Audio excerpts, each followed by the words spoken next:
কেউ যদি কারোর কথায় আল্লাহর তাওহীদ পায়, কেউ যদি কারোর কথায় ভুল পথ থেকে ফিরে আসে, ফিরে আসার পরে উনি ভালো আমল করে যত নেকি পাবে সমপরিমাণ নেকি যার দাওয়াতে আল্লাহ তাকে কবুল করলো সে একই রকম পাবে। কেউ যদি কাউকে মন্দের দিকে আহ্বান করে, আহ্বানকারী এবং সারাদানকারী উভয়ে সমান পাপী যতদিন পর্যন্ত এই পাপটা চালু থাকবে। যতদিন পর্যন্ত এই দেশের বড় হুজুররা কান ধরে জাতির সামনে চিৎকার দিয়ে বলবে না, হে আমার জাতি, হে আমার মুসল্লিরা, আমরা তাওবা করতেছি আল্লাহর কাছে তাওবাতুন নাসুহা, জীবনে কোনোদিন আর মিলাদ পড়ে আমরা ধর্ম বিক্রি করব না, এটা একটা ধর্মের নামে জঘন্য বিদআত, তোমরা পরিত্যাগ করো, ততদিন পর্যন্ত সকল বিদআতে সমান দায়ী। এই বিদাতিরা যতদিন অফিসিয়াল ভাবে ঘোষণা না দিবে, হে আমার বাংলাদেশের মুসলমানেরা, খবরদার তোমরা কেউ তাবিজ গলায় দিও না, অষ্টাধাতুর আংটি পরো না, বালা গলায় নিও না, বিভিন্ন মাজারের সুতা নিও না, বিভিন্ন তাবিজ, তোমার কিচ্ছু তোমরা ভরসা করবে না, ততদিন পর্যন্ত একটা বেদাতি হুজুর ছাড় পাবে না। এটাই হলো কোরআন মাজিদ। তাআওয়ানু আলাল বিররি ওয়াত তাকওয়া ওয়ালা তাআওয়ানু আলাল ইসমি ওয়াল উদওয়ান। কেউ যদি সৎ কাজে যদি মানুষকে আহ্বান করে আর অসৎ কাজে মানুষকে বাধা দান করে, এটাই হলো মানুষের প্রতিযোগিতা করার মাধ্যম। কিন্তু মানুষ ডাকতেছে অন্যায়ের দিকে, খারাপের দিকে।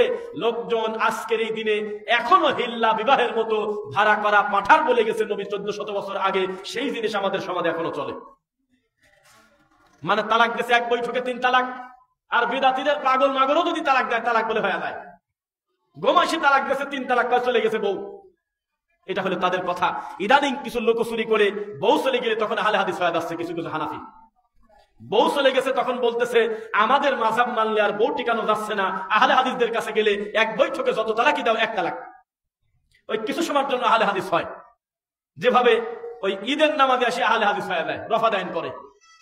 অথচ ওরাই আবার অপবাদ দেয় আল্লাহর নবীর নাকি হাতের গোড়ায়, ঘাড়ে, বগলে উটের নারী ভুরি দিত, সেজন্য এগুলো ফেলার জন্য, মূর্তি ফেলার জন্য আল্লাহর নবী হাত ঝাড়া দিয়েছে। বলেন নাউযুবিল্লাহ। একটা মানুষের তারা কমন সেন্স থাকা দরকার। একটা মানুষ নামাজে দাঁড়াচ্ছে আর তার হাতের ভিতরে, বগলের ভিতরে নারী দিয়ে দেবে আর হলো মূর্তি দিয়ে দেবে, এত বড় অপবাদ যার প্রতি দিচ্ছে তার নাম হলো মুহাম্মদ সাল্লাল্লাহু আলাইহি ওয়াসাল্লাম। সি। তাদের মূর্তি শুধু 2 ঈদের নামাজে ঢোকে আর সব সময় মূর্তি থাকে না। এই বেদাতি যেই মা বোনদের সালাতের ব্যাপারে বলতেছে, মা এবং বোনদের সালাত আমাদের সালাতের থেকে ভিন্ন, এ কথা বলে তাদের বলতেছে তোমরা বুকে হাত বাঁধো। তাই তো একটা বড় হুজুর বলতেছে যে মহিলারা যেহেতু দুর্বল জাতি, তারা হলো দুর্বল হাদিস মানবে, আর পুরুষ জাতি হলে আমরা সবল, আমরা হলো সবল হাদিস মানবো, নাভির নিচে হাত বাঁধবো। এই কথা বলছে এনায়েতুল্লাহ আব্বাসী ওয়া সিদ্দিকী ওয়া কাফের ফ্যাক্টরির মালিক। শুনছেন এই কথা? বলতেছে বুকে হাত বাঁধার হাদিস আছে, তবে হাদিসটা খুব দুর্বল, সেজন্য আমরা মহিলাদেরকে দিয়ে দিছি। আর নাভির নিচে হাত বাঁধা হলো শক্তিশালী, যেহেতু পুরুষ মানুষের গায়ে বল বেশি শক্তিশালী, এটা আমরা নিয়ে নিছি। 2 হাদিসের পরে আমল হয়ে গেছে। এটা পাবলিকের সামনে বলতেছে, হাজার লাখ মানুষের সামনে, কেউ প্রতিবাদ করে না। তারা কবর পূজারীর বিরুদ্ধে বক্তব্য দেওয়ার টাইম পায় না, অথচ ইমাম ইবনু তাইমিয়া রাহিমাহুল্লাহর মতো জগৎ বিখ্যাত বড় বিদ্বানকে বলে হিন্দু যেমন কাফের, তিনিও নাকি তেমন কাফের। নাউযুবিল্লাহ।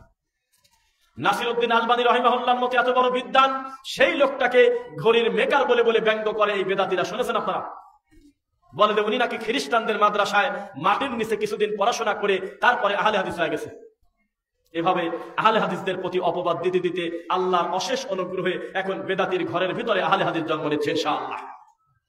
মাঝে মধ্যেই আমরা দেখি পীরের বংশ থেকে তাওবা করে একজন ফিরে এসে সঠিক আকীদা গ্রহণ করে নিয়েছে। মাঝে মধ্যেই আমরা খবর পাই মাজারের খাদেমের ছেলে আল্লাহর তাওহীদ পেয়ে আহলে হাদিস হয়ে গেছে। মাঝে মধ্যে আমরা খবর পাই যেই লোকটা পীর ফকিরের কাছে 20 বছর মুরিদ ছিল, এই লোকটা পীরকে এক বৈঠকে 3 তালাক দিয়ে এখন কোরআন সুন্নাহ মানা শুরু করছে। আলহামদুলিল্লাহ, সামনে আসতেছে এই দিন ইনশাআল্লাহ। এই যে তাবলীগ জামাতের সামনে মনে হয় আছে ইজতেমা আছে নাকি? আছে কয় তারিখে? হ্যাঁ, ফেব্রুয়ারির 21। আচ্ছা যাই হোক, যেদিন হোক বা 28 হোক, আছে মনে হয়, তাই না? আমরা একটা ঘোষণা দিয়েছিলাম দুর্গাপুরে, সম্ভবত আর একটা মাহফিলে এসে, আপনাদের মনে আছে কিনা এই বক্তব্য, হয়তো আপনারা বোঝেন না, এই সামনে শ্রোতা বেশি ছিলেন না। এই যে আপনার পাশেই আমি কিছুদিন আগে একটা মাহফিল করে গেছি। কোথায়? ধরমপুর। ওখানে আমি তাবলীগ জামাতের এই ভ্রান্ত আকীদা আর 2 গ্রুপের মারামারি নিয়ে একটা বক্তব্য দিয়েছিলাম। এই বক্তব্য এত বেশি মানুষের কাছে পৌঁছেছে, বিদাতি গালি দিয়েছে কথা ঠিক আছে, তবে তাদের ঘরে আগুন জ্বালিয়ে দিয়েছি তাওহীদের পতাকা নিয়ে ইনশাআল্লাহ। আমরা বলেছিলাম 2 গ্রুপকে ঢাকা থেকে বের করে দেওয়া হোক, গ্রামে গ্রামে যা খুশি করে বেড়াক, কবর পূজারি কবর নিয়ে পড়ে আছে, মাদার পূজারি মাদারের সেজদা দিয়ে পড়ে আছে, মন্দির আলা মন্দির নিয়ে পড়ে আছে, দেওয়ানবাগির মন্দির তার মতো করে আছে। প্রত্যেকে স্বাধীন দেশে যে যার মতো দিন প্রচার করবে, যার যার মতামত, অসুবিধা নাই। কিন্তু ঢাকার মতো একটা গুরুত্বপূর্ণ জায়গা টঙ্গী, এই জায়গায় তাদের জমায়েত করে মারামারি করে মানুষ মরে যাবে, এই শয়তানি আর করতে দেওয়া উচিত না। বাইতুল মুকাররম হলো জাতীয় মসজিদ, এই মসজিদের ভিতরে হুজুররা মারামারি করছে। কেউ কি সাক্ষী আছেন? দেখেছেন ভিডিও? হ্যাঁ দেখছেন? এই জাতির কপালে কি আছে? জাতীয় মসজিদের খতিব, এত বড় দায়িত্বশীল সেই লোকটা ওখানে থেকে তিনি ছিলেন মিটানো হুজুর, যা বলে দিত তাই বলতো, হক কথা তার মুখ দিয়ে আসতো না। এই জাতির তাকদির কত খারাপ! এই জাতির বর্তমান যিনি জাতীয় ইমাম, সেই লোকটার আকীদা আমরা নাকি বাতিল, অথচ জাতীয় ইমাম শব্দের অর্থ সে হানাফিরও ইমাম, আহলে হাদিসদেরও ইমাম, সে সব তরিকার লোকের কাছে একজন সম্মানী ব্যক্তি। তাকে ইনসাফ করে কথা বলতে হবে, তাকে ইনসাফ করে কথা বলতে হবে, তাকে সমঝোতা করে কথা বলতে হবে। প্রত্যেকটা লোক তার কাছে বিচার নিয়ে আসবে, তিনি কারোর পক্ষপাতিত্ব না করে ইনসাফ করবেন। সেই লোক আমাদেরকে বলতেছে সৌদি আরবে যাও হলো টাকা ইনকাম করার জন্য, রিয়াল আনার জন্য, আর আমিন নিয়ে আসো তোমরা। শুনেছেন? এই এলাকায় প্রবাসী আছে? আছে? এই কথা বলেন না, বুঝলাম না কথা। প্রবাসী নাই কোন গ্রামে? প্রবাসী বেচারা বাড়িতে যখন ছিল, এখন তো সালাত পড়ে নাই, বাপের ভিটা বাড়ি বিক্রি করে যেভাবে হোক কিছু টাকা সংগ্রহ করে সৌদি চলে গেছে। প্রথম প্রথম যাওয়ার পরেও ধর্মকর্ম কিছু বোঝে না, একটা পর্যায়ে এমন ভাবে আল্লাহর তাওহীদ বুঝেছে, দিন বুঝেছে, দেশে আসার পরে বেদাতি হুজুরের থেকে আল্লাহর দিনটা সে ভালো বোঝে। এটা ভালো না খারাপ? এইটাকে নিয়ে ব্যঙ্গ করে এই বেদাতি হুজুররা বলতেছে যে তারা রিয়াল আনতে গিয়ে আমিন নিয়ে আসে। বুঝেন আহলে হাদিসদের প্রতি কি পরিমাণ অপবাদ আর কি পরিমাণ তারা মস্কারা করে। আল্লাহ দিন দিন তাওহীদের বিজয় দিবেন ইনশাআল্লাহ। মনে রাখবেন, আমাদের সামনে যদি লক্ষ লক্ষ শ্রোতা থাকে, তবু আমাদের বক্তব্যের গতি যেমন, ইনশাআল্লাহ 3 জন মানুষ যদি আমাদের সামনে থাকে, তবু আমাদের বক্তব্যের গতি একই রকম থাকবে। আর আপনার হুজুরের সামনে লোক বেশি হলেই আপনার হুজুর হিন্দি গান নকল করে বাংলা গান কয়, আপনার হুজুর খিলখিল করে হাসে। অথচ তিরমিজির হাদিস কেউ যদি লোক হাসানোর জন্য মিথ্যা বলে, তার উপরে আল্লাহর লানত, তিনি জাহান্নামে যাবে। আমাদের দেশের বক্তাগণ মানুষকে মজা দেওয়ার জন্য মিথ্যা কথা নিয়ে এসে মাঠে ময়দানে বলে কিনা বলেন? ধর্মকে কিভাবে বিকৃত করে। নবী সাল্লাল্লাহু আলাইহি ওয়াসাল্লাম তিনি বলেছেন, মান কাযাবা আলাইয়া মুতাআম্মিদান ফালইয়াতাবাওয়া মাকআদাহু মিনান নার। আমি নবীর নামে যদি কেউ বানিয়ে মিথ্যা কথা বলে, যেটা আমি বলি নাই, করি নাই, শুনি নাই, জানি না, অনুমোদন দেই নাই, তাহলে তার থাকার জায়গা কোথায়? কোথায়? মান আমিলা আমালান লাইসা আলাইহি আমরুনা ফাহুয়া রাদ। আম্মা জান আয়েশা রাদিয়াল্লাহু আনহার হাদিস, কেউ যদি কোনো আমল করে যেই আমলটা আমাদের শরীয়তে আগে ছিল না, সেটা যত ভালোই হোক না বাতিল, বাতিল, বাতিল। এই বেদাতীদের জন্য কাজী অফিস এখনো টিকে আছে, অথচ মেয়ের বাপ জীবিত আছে, অথচ মেয়ে অন্য কাউকে গার্জিয়ান মনে করে বিবাহ করতে পারবে। শরীয়তে অনুমতি আছে কিনা? আছে?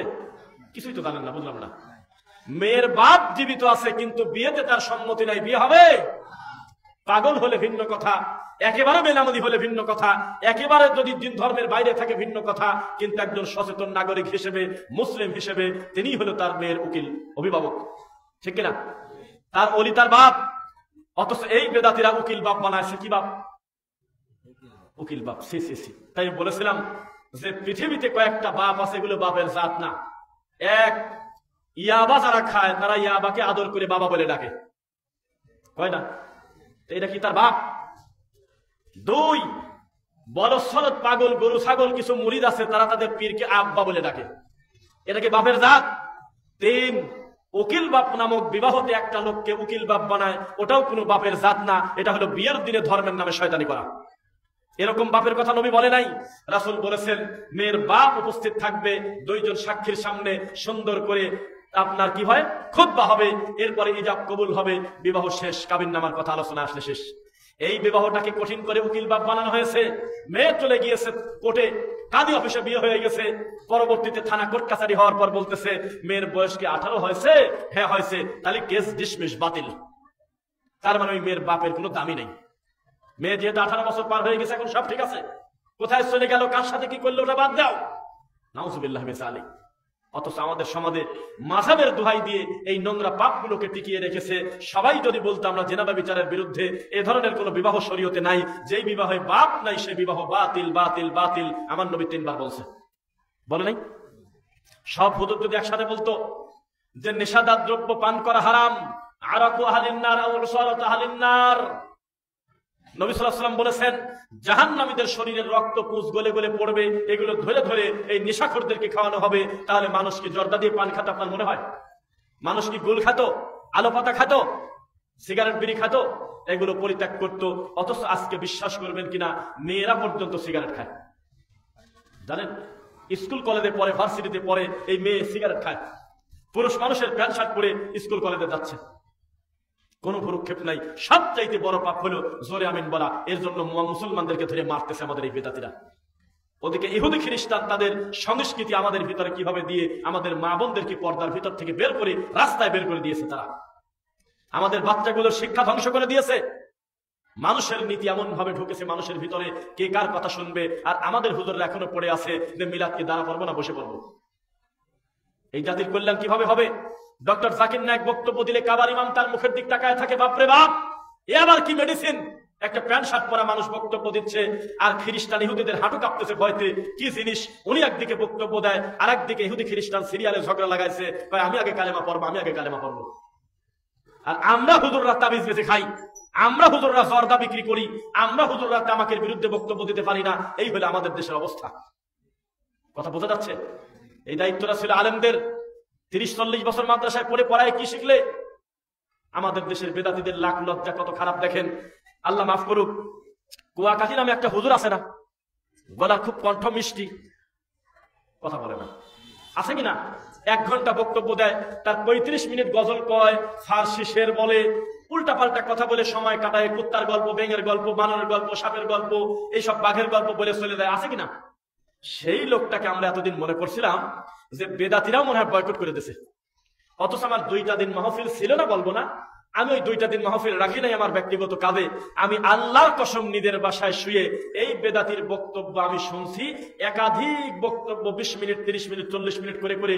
বেদাতিদের মাহফিলে অনেক বক্তা 10 জন 15 জন করে রাখে। এক একটা নামের আগে আল্লামা, নামের পরে হলো দাবা। এই সব দাবারা বক্তব্য দিচ্ছে।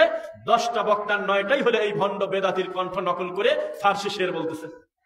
বাসায় শুয়ে আমার পরিবার বলে, মানুষের কি হায়া লজ্জা বলতে কিচ্ছু নাই? রাত বাদে 10টা, এতগুলো মানুষের সামনে ওই লোক সুর দিয়ে দিয়ে ফার্সি শের বলে, এতে শরীয়তের কতটুকু লাভ আছে?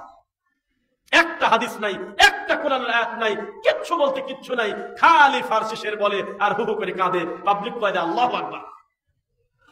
এটা ধর্ম? নাউযুবিল্লাহি মিন যালিক। মনে রাখবেন, আমরা বলতেছি দিন দিন আলহামদুলিল্লাহ তাওহীদবাদী লোকের সংখ্যা বাড়তেছে। আসলে কি বাড়তেছে না কমতেছে? বাড়তেছে, বাড়তেছে না? ওদিকে আক্রোশীয় ঘোষণা দিচ্ছে, আলহামদুলিল্লাহ গত বছর 500 গরু আইছিল, এবছর 600 আছে।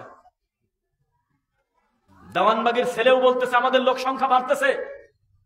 গতবার আমাদের 40 ডেক্সি খাবার হয়ে গেছে, এবার 70টা ডেক্সি জ্বালাইছি, তবুও কুলাতে পারতেছি না, লোক আমাদের বেশি বাড়তেছে। চরমনার মাঠে গতবার যদি 10,000 গাড়ি দেয়, 20,000 গাড়ি দেয় বড় গাড়ি, এবার যাবে 30,000। এটাই হলো বাস্তব কথা। তারাও তো বলতে পারে আমাদের সংখ্যা দিন দিন বাড়তেছে।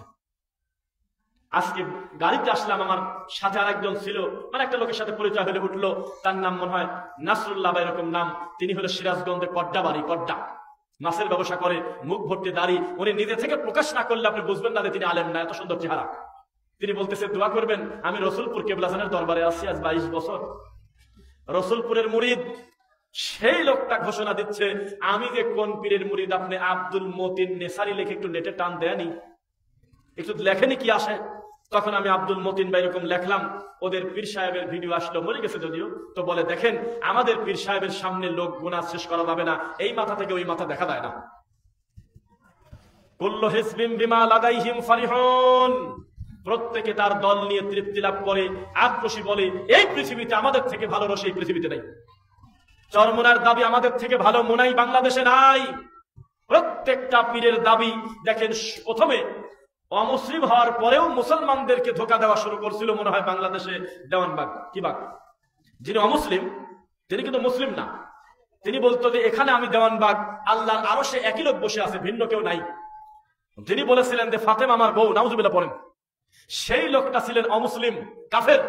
এই কাফেরের নাম ছিল দেওয়ানবাগ। কি বাগ? তার মার্কেটটাকে ডাউন করার জন্য তার মুখামুখি আরো 2টা বাগ আছে, এক হলো কুতুব বাগ আর একটা হলো রসুল বাগ। এই বাগ নাই, কম্পিটিশন করতে করতে কারোর কাছে কিন্তু লোক কম নাই, দরবারে গিয়ে ঢুকে দেখবেন বসার জায়গা নাই। এই মানুষগুলো কোথা থেকে আসে? মিনাল্লাযিনা ফাররাকু দীনাহুম ওয়া কানু শিয়াআ, তারা আল্লাহর দ্বীনকে ভেঙে ভেঙে টুকরা টুকরা করে। কুল্লু হিজবিন বিমা লাদাইহিম ফারিহুন, ভাঙার পরে তারা বলে আমরা হক পথে আছি, আমরাই সবচেয়ে ভালো। তারা আনন্দ করে। আনন্দ করে না তারা? দেখবেন আমাদের দেশে যাদেরকে আমরা সুন্নি বলে জানি, সুন্নি ছিলেন না সুন্নি, আমাদের এই দেশের অধিকাংশ সুন্নি কিন্তু অমুসলিম। আমি কিন্তু স্পেসিফিক বলি নাই, আমাদের এই দেশে অধিকাংশ সুন্নি কিন্তু মুসলমান না। এটা কি বোঝেন? কেউ যদি বলে আল্লাহ আমার কলবে, কেউ যদি বলে যে নবী হাজির নাজির, কেউ যদি বলে যে নবী হলো গায়েবের মালিক, কেউ যদি বলে আমার পীর সাহেব বেঁচে থাকতে যেমন ক্ষমতা ছিল মরার পরে আরো ক্ষমতা বেড়ে গেছে, যে কোনো একটা মরা মানুষের কাছে খালি একদিন মুনাজাত করে যদি বলে যে নিজেতে জীবিত আছে, সে আমার কথা শুনতে পারে, তিনি কি আর মুসলমান থাকে? কথা বলে না, থাকে? তো বাংলাদেশে এমন কোন সুন্নি আছে আমার জানা নাই যার আকীদা কুফরি না। থাকলে হাত তুলেন, আমি শুনবো। একজনের নাম বলেন যে নিজেকে দাবি করে সুন্নি আমাদের দেশে, কিন্তু তার কুফরি আকীদা না। এরকম কি আছে আপনি মনে করেন? এই সমস্ত লোক যারা নিজেদেরকে দাবি করে সুন্নি, তার মানে বিড়াল দেখে ভয় পায়, কিন্তু নাম রাখছে সুন্দর মুজাহিদ। সুন্নাহর সাথে কোনো সম্পর্ক নাই। মরা মানুষের কবরে সেজদা দেয়, মৃত মানুষের কাছে ছেলে সন্তান চায়। এত বড় অমুসলিমদের দাবি তারা হলো আহলে সুন্নাত ওয়াল জামাত। কত দুঃখের কথা! এই দাবি তাদের। তারা 63 দিন ব্যাপী ঈদে মিলাদুন নবী পালন করে, কিন্তু সোমবার বৃহস্পতিবার দিন রোজা রাখার টাইম নেই। টাকনুর উপরে কাপড় পরতে হবে, এ ব্যাপারে তাদের চিন্তা নাই। নেশাদার দ্রব্য ত্যাগ করতে হবে, এ ব্যাপারে তাদের চিন্তা নাই। বেদাত পরিত্যাগ করতে হবে, এ ব্যাপারে তাদের কোনো বক্তব্য নাই। শিরকের মতো ভয়াবহ পাপের ব্যাপারে তাদের সিরিয়াস কোনো বক্তব্য নাই, কিন্তু তারা মরা মানুষের কবরে পড়ে আছে। আছে কিনা আমাদের দেশে?